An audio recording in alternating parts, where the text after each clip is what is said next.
Thanks for your time. Thank you.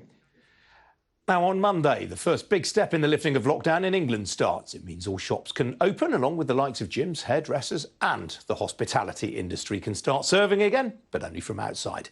Well, many so-called non-essential shops have been shut for months in the latest lockdown, with months more than last year as well, of course. Well, just how important is Monday and how many shops will not be reopening because of the impact of the crisis? Well, in a moment, I'll be speaking to someone readying his shops to reopen.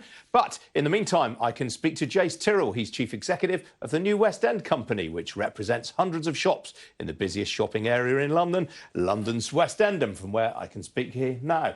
And I'll also be joined by the shoe brand Kurt Geigert's opening its shops on Monday, and I can also speak to Neil Clifford, its chief executive, who is live in the company's Leeds store. Gentlemen, welcome to you both. Jace, let me start with you.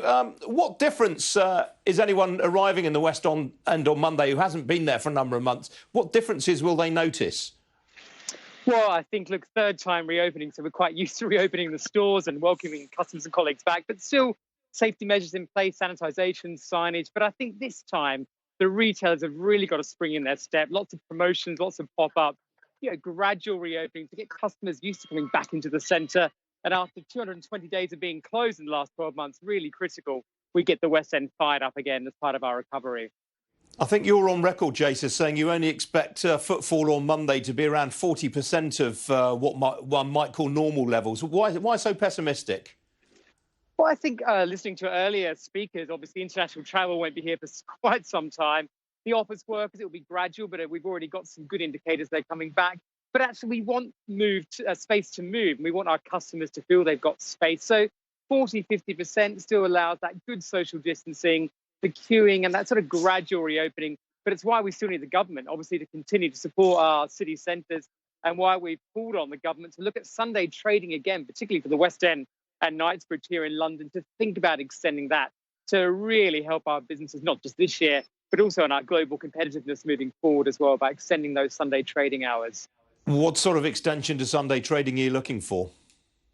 Well, I think we just want to make sure we are competitive. So probably in the afternoons and the evenings, customers' habits have changed. We know when we look at the Middle East and the Far East and New York, customers shop later.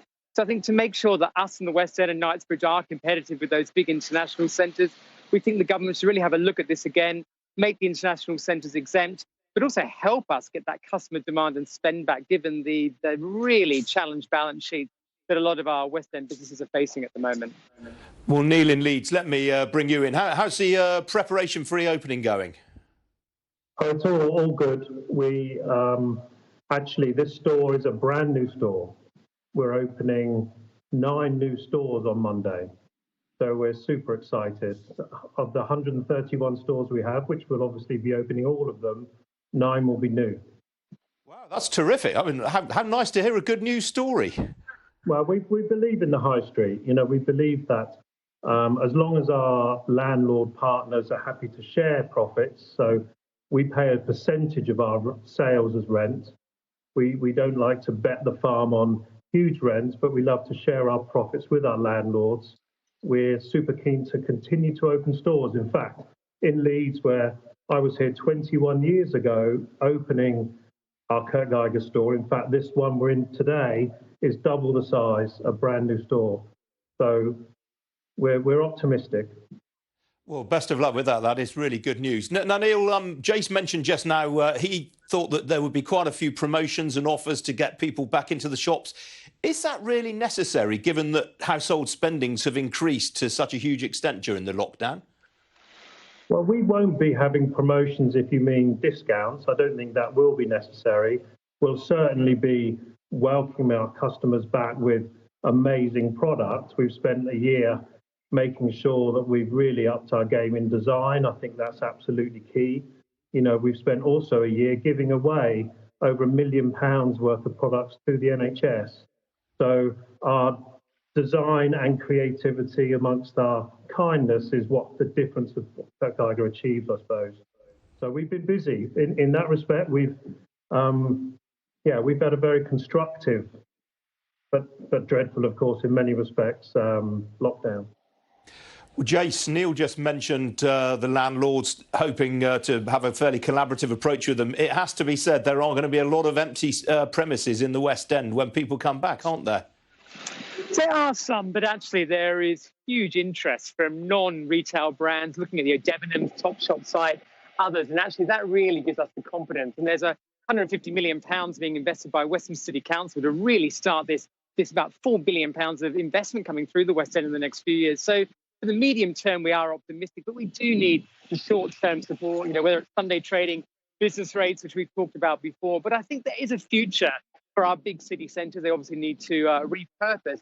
But I think all eyes are on the next couple of months, welcoming our customers back. And there are lots of promotions and incentives to get people back in, and obviously a few pints of beer as well in the West End next week. Well, indeed. So, I mean, Jace, we did hear yesterday confirmation that the former flagship store of Debenhams on Oxford Street is not going to be reopening. I mean, that is a massive blow. It's one of the real landmarks of Oxford Street, isn't it?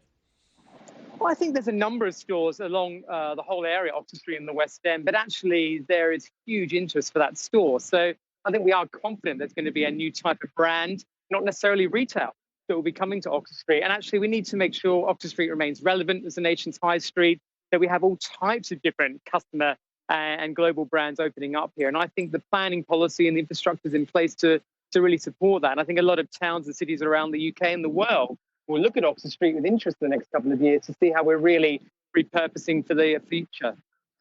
All right, Jace and Neil, live in Leeds. It was an album by The Who, wasn't it? Good to see you both. Thanks for joining me. Some other business stories now. And Fraser's Group, which is Mike Ashley.